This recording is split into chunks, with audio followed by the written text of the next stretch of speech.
Good morning. Globally, the big material development in technology and security is a new AUKUS signature project to develop underwater drones and associated sensors.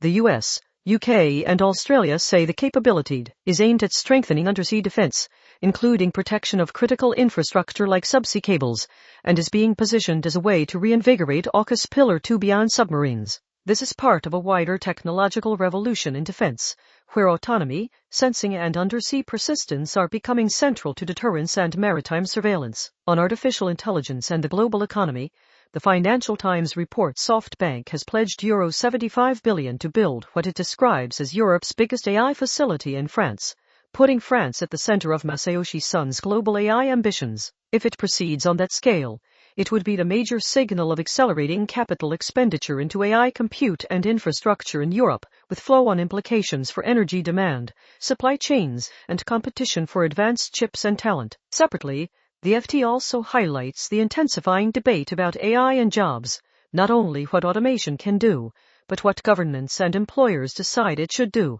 as labor markets adjust. In global conflict and geopolitics, the BBC reports no deal has been announced after a Trump meeting to make a final determination on Iran, despite officials confirming a framework had been agreed.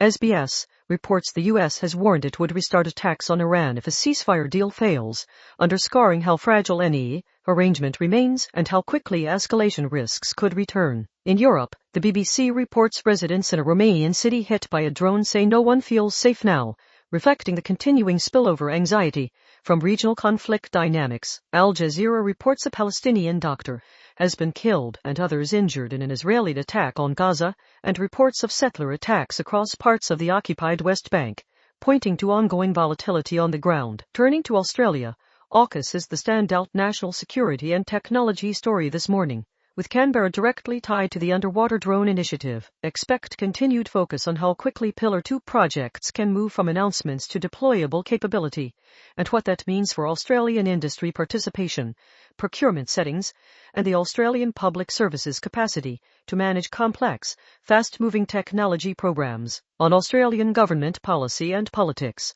the Sydney Morning Herald reports calls for Canberra to block Russian athletes from a water polo World Cup over alleged ties to sanctioned oligarchs. The report flags potential legal and diplomatic dilemmas under Australia's sanctions laws, putting pressure on the government to balance sporting participation, enforcement credibility, and international relationships. On the Australian economy and housing, the SMH reports the first home deposit scheme has backfired for some buyers as house prices tumble in parts of the country, with more than 50,000 first home buyers reportedly at risk of losing money. The key development here is the distributional impact.